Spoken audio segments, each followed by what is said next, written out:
sampai itu sekolah dasar ini belum memenuhi sarana dimaksud. Nah, baru lagi Pak. Enggak bisa Pak, enggak baik dulu. Apa? Oke, lanjut. Ya. Jadi dalam suatu kelas, jadi daya serap anak ada apa? Beda-beda. Ada tingkat IQ rendah dan tinggi. Ya. Jadi bagaimana untuk memaksimalkan antara rendah tinggi supaya mereka lebih berfokus pada yang diadakan, Pak? Oh iya. Bapak dan Ibu sekalian, tidak boleh melakukan pendekatan klasikal. Harus pendekatan personal. Bahwa satu anak dengan anak yang lain beda kecerdasannya. Harus melalui pendekatan personal, bukan klasikal. Ada yang perlu satu anak diulang sampai 3 kali. Ada yang cukup 1 kali. Bahkan ada yang menarik di sekolah saya. Kayu bela, kupi mentah. Dia apa ibu? Kupi. Tahu pada apa boleh balik enam. Kupi bela apa? Kalau kupi, boleh. Kupi. Coba dia. Teguh.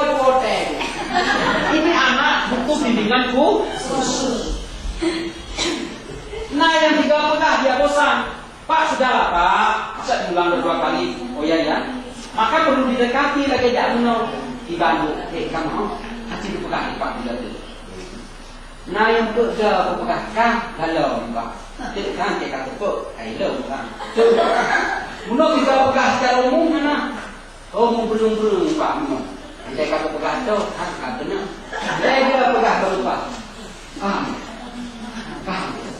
Menurut 3 pegah menyambung, tapi ternyata ada jam. Oh lagi. Ada lagi yang pegah kaji. Jelas. Ada yang halus tapi kayak delusional. Ya kan, dibantu doakan. Semangat. Tapi ingat ada yang khusus itu harus diberikan ke sekolah SDLB, sekolah luar biasa.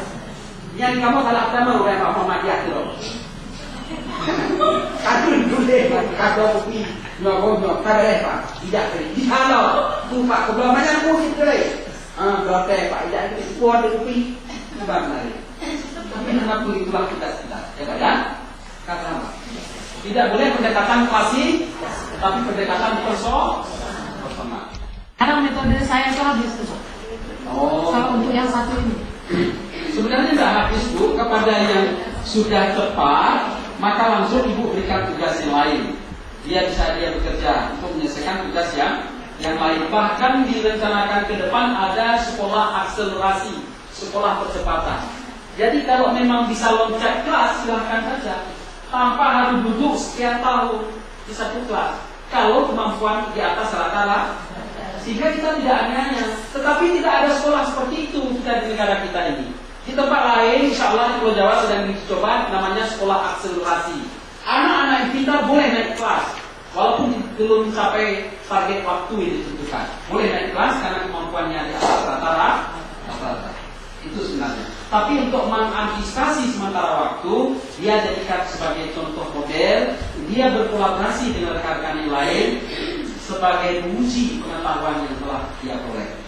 Contoh kasus, anak saya kebetulan seperti kasusnya ini, sehingga ibu guru di sekolah selalu memberikan tugas rekan-rekannya untuk dia periksa di rumah. Sehingga saya lihat, loh, kok adik yang diberikan tugas oleh ibu? Lah kan ibu sayang minta bantu. Lalu adik nilai, cermat sekali bu nilainya. Satu kasus yang menarik, ada gambar foto, kan dibuat angka 4 persegi itu loh. Nah saya tempel lebih, apa kata dia? Tidak makan dia. Bapak ada enak loh saya perasaan saya. Masa lebih tempel fotonya? Itu menyalahi peraturan loh Pak. Ayo bu, tempel foto mantan bermasalah bu. Itu anak yang teliti. Nah setelah itu gurunya memberikan insentif setelah awal bulan. Karena apa yang dimaksud deh? Punya deh. Akan terima gaji untuk beruntung. Paham? Itu pun masalah. Kenapa tak selesai masalah?